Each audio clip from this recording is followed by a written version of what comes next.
Paris, 1958.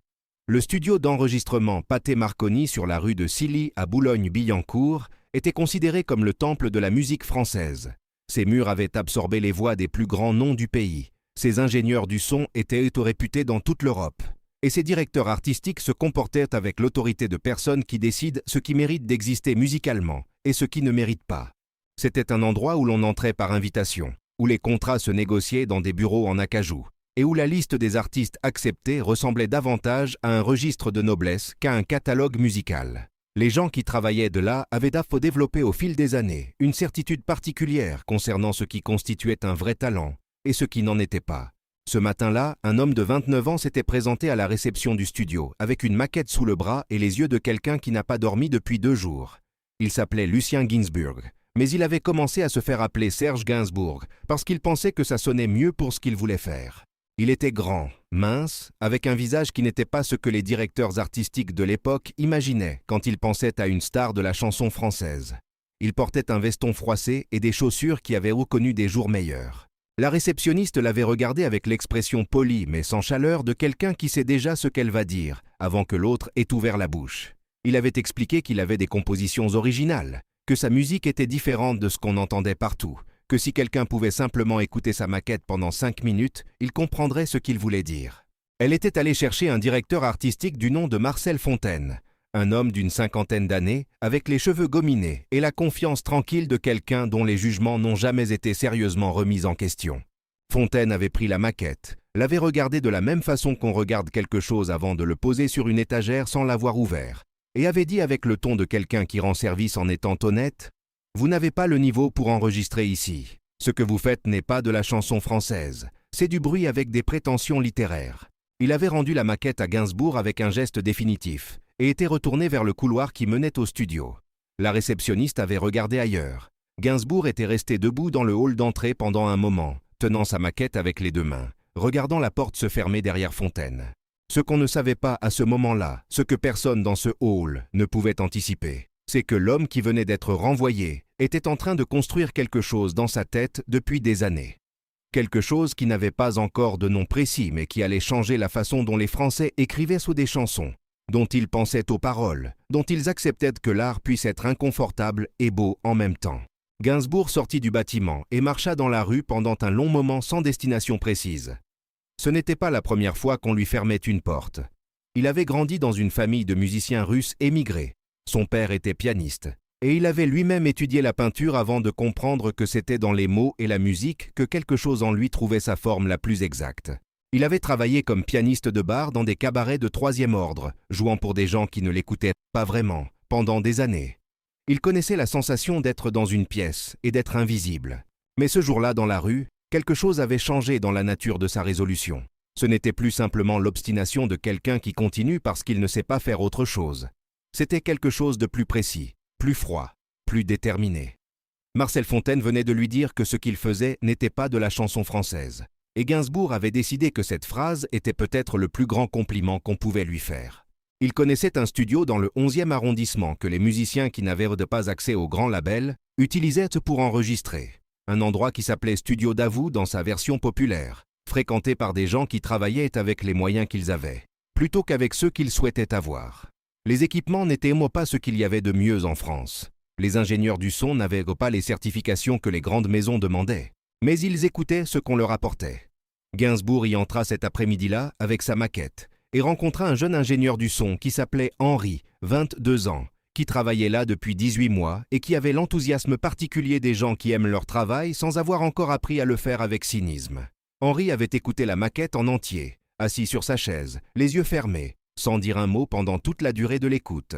Quand c'était fini, il avait ouvert les yeux et regardé Gainsbourg avec l'expression de quelqu'un qui vient de comprendre quelque chose. « C'est étrange », avait-il dit. « Mais c'est très bien. » Gainsbourg avait répondu que c'était exactement ça. Ils avaient passé 3 jours dans ce studio. 3 jours pendant lesquels Gainsbourg avait enregistré des chansons qui ne ressemblaient à rien de ce qui passait à la radio française à ce moment-là. Ces textes étaient denses, ironiques, chargés de références littéraires et de jeux de mots qui fonctionnaient sur plusieurs niveaux simultanément. Sa musique mélangeait des influences jazz avec quelque chose qui venait de la chanson de cabaret, et d'autres choses encore qui n'avaient pas vraiment de nom, mais qui sonnaient juste. Sa voix n'était pas la voix d'un chanteur au sens traditionnel du terme.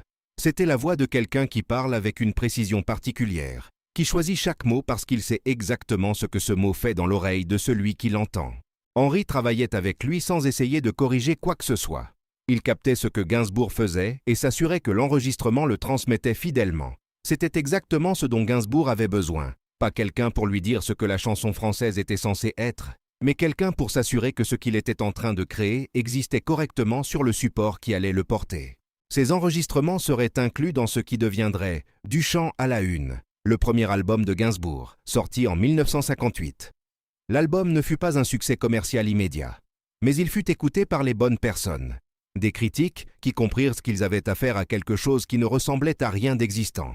Des musiciens qui entendirent dans ses chansons une façon d'écrire qu'ils n'avaient pas encore vue. Des gens dans les milieux littéraires et artistiques parisiens qui reconnurent dans les textes de Gainsbourg une intelligence qui travaillait à un niveau qu'on n'associait pas habituellement à la chanson populaire. Marcel Fontaine, lui, continua son travail au studio Pathé Marconi.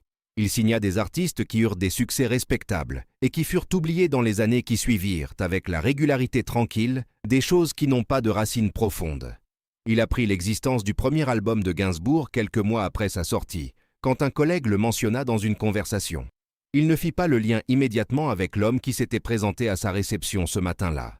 Ce lien, il le fit environ 2 ans plus tard, quand le nom de Gainsbourg était devenu suffisamment présent dans les conversations musicales parisiennes pour qu'il soit impossible de l'ignorer. Quelqu'un lui avait montré une photo. Fontaine avait regardé cette photo pendant un long moment sans rien dire. Ce qui se passa ensuite dans l'esprit de Marcel Fontaine, personne ne le sut jamais avec précision. Mais les gens qui travaillaient avec lui remarquèrent qu'il avait commencé à écouter les maquettes qu'on lui apportait différemment, avec moins de certitude, avec quelque chose qui ressemblait à une question qu'il se posait à lui-même avant de prononcer son jugement. Gainsbourg, lui, ne pensa plus à Fontaine. Il était trop occupé à construire ce qu'il était en train de construire. Les années qui suivirent cette matinée dans le hall du studio Pathé Marconi allaient lui produire une œuvre qui rendrait ses portes fermées complètement invisibles dans la mémoire collective, parce que ce qu'il bâtit fut si grand qu'il devint lui-même la mesure à laquelle d'autres allaient être comparés. Il écrivit pour les autres avec la même précision qu'il employait pour lui-même. Il donna à Juliette Gréco des chansons qui lui allaient, comme si elles avaient toujours été les siennes. Il travailla avec des musiciens qui venaient du jazz et d'horizons que la chanson française traditionnelle n'avait pas encore explorés. Il poussa la langue française dans des directions que personne n'avait imaginées possibles à l'intérieur d'une chanson de 3 minutes. Il y a quelque chose de particulier dans la trajectoire des gens qui ont été rejetés au début de leur chemin pour les mauvaises ou mauvaises raisons. Pas rejetés parce qu'ils manquaient de talent, mais rejetés parce que leur talent ne ressemblait pas à ce que les gardiens de la porte avaient appris à reconnaître. Ces gens-là développent souvent une relation différente avec leur propre travail. Ils cessent très tôt de chercher la validation de ceux qui ne comprennent pas ce qu'ils font et apprennent à faire confiance à quelque chose d'interne qui est plus difficile à ébranler que l'approbation extérieure. Gainsbourg avait cet endroit en lui. On peut l'entendre dans sa musique, cette certitude tranquille de quelqu'un qui sait exactement ce qu'il fait et pourquoi il le fait. Pas parce qu'on le lui a dit, mais parce qu'il l'a découvert lui-même à travers des années de travail solitaire et de portes fermées. Le studio Bon Marché du 11e arrondissement ne ressemblait à rien. Ses murs n'avaient pas l'histoire des grandes salles. Ses équipements n'avaient pas la perfection technique que Marcel Fontaine considérait comme le minimum nécessaire pour produire de la vraie musique. Mais il avait quelque chose que le studio Pathé Marconi n'avait pas eu ce matin-là. Quelqu'un prêt à écouter ce qu'on lui apportait, sans décider à l'avance ce que ça devait être.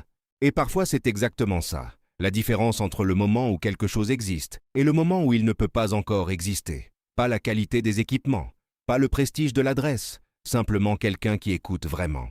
Les chansons enregistrées dans ce studio modeste pendant ces 3 jours de 1958 furent le début de quelque chose. Pas le début bruyant et triomphal qu'on imagine souvent dans les histoires de ce genre. Un début silencieux, presque invisible, dans un endroit que personne ne considérait important, avec un ingénieur de 22 ans qui avait dit que c'était étrange, mais très bien. Ce sont ces mots-là qui comptèrent. Pas les mots de Fontaine dans le hall du grand studio, avec ses certitudes parfaitement coiffées et ses jugements définitifs.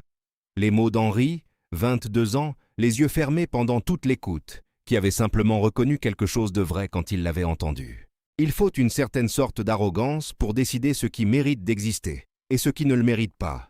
Et cette arrogance-là est presque toujours aveugle aux choses qui n'ont pas encore trouvé leur forme dans le monde, aux choses qui arrivent trop tôt ou différemment, aux choses qui portent en elles quelque chose que les grilles d'évaluation existantes ne peuvent pas mesurer parce qu'elles ont été construites pour mesurer autre chose. Gainsbourg ne rentra pas ce soir-là chez lui convaincu qu'il allait changer la musique française.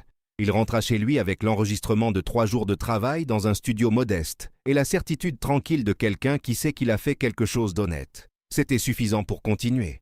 Et continuer était tout ce qu'il avait besoin de faire. La grandeur ne cherche pas la permission d'exister. Elle trouve simplement l'endroit où elle peut se déposer, même si cet endroit est plus petit et moins brillant que ce qu'elle mérite. Et elle commence de là, parce que l'endroit n'a jamais été ce qui comptait vraiment.